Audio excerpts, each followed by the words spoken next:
So Ryzen 3 has finally hit the shelves, and I know many of you guys were waiting on these processors, seeing as they are the cheapest Ryzen processors currently available. So the price to performance numbers should be interesting, to say the least. Now, we've taken a look at Intel's Pentium G4560 extensively on the channel, and if you're building a gaming rig under $600 US, this is what I have recommended.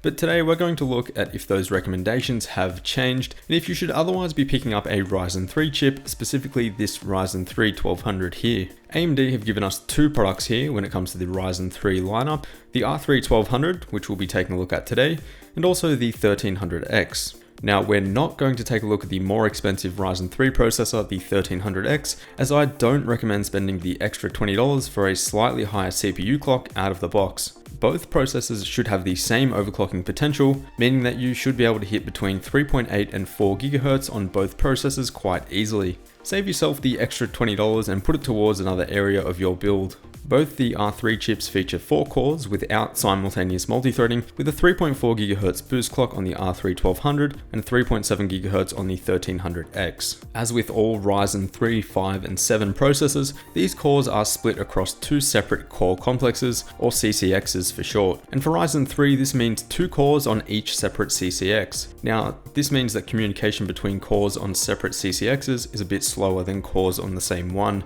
but you won't see any real difference when it comes to gaming. Only memory dependent workloads, as the L3 cache read and write speeds do take a little bit of a hit. Ideally, they'd all be on a single CCX. As I've mentioned before, overclocking these Ryzen processors is seriously encouraged, as the performance gains are quite significant.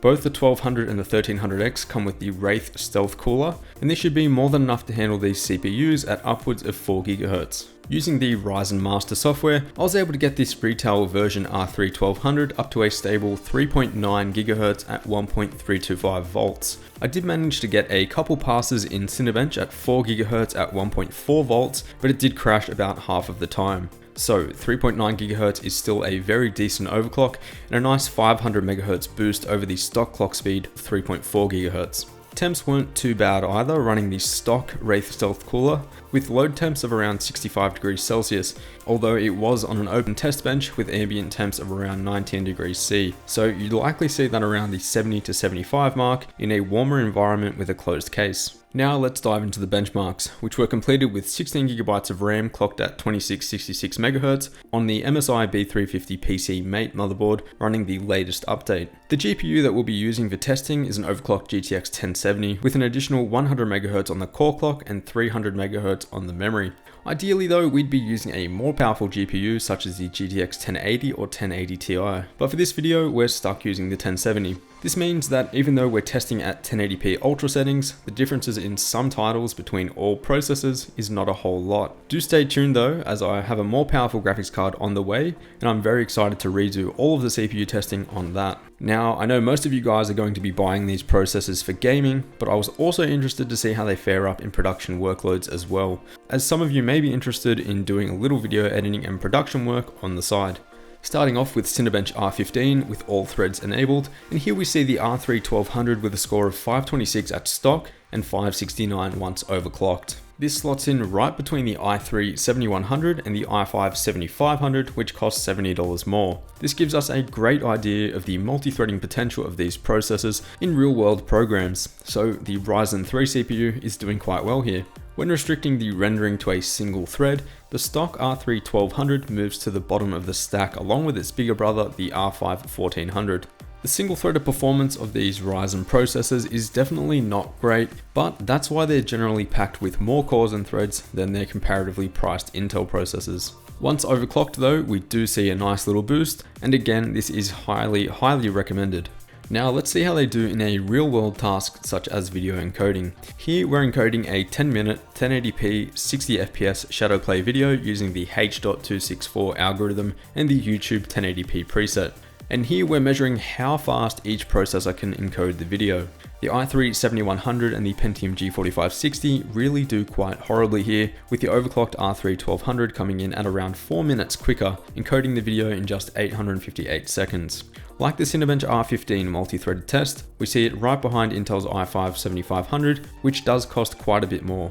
Lastly, we have our compression and decompression benchmark using 7-zip, with the R3-1200 again taking a significant lead over the similarly priced i3-7100. We can say that the R3-1200 is definitely capable of a little production workload if that's something that you do a bit of, but let's take a look at gaming.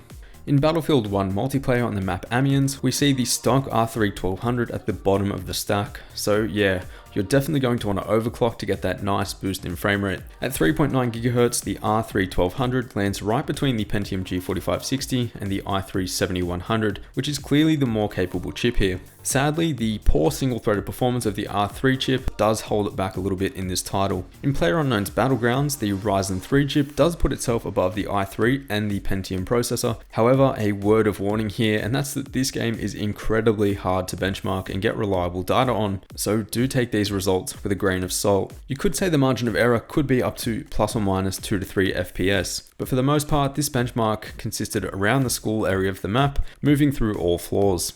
Again, we'd see some greater disparity between these results at higher frame rates, but the overclocked Ryzen 3 chip is definitely holding its own here, that's for sure.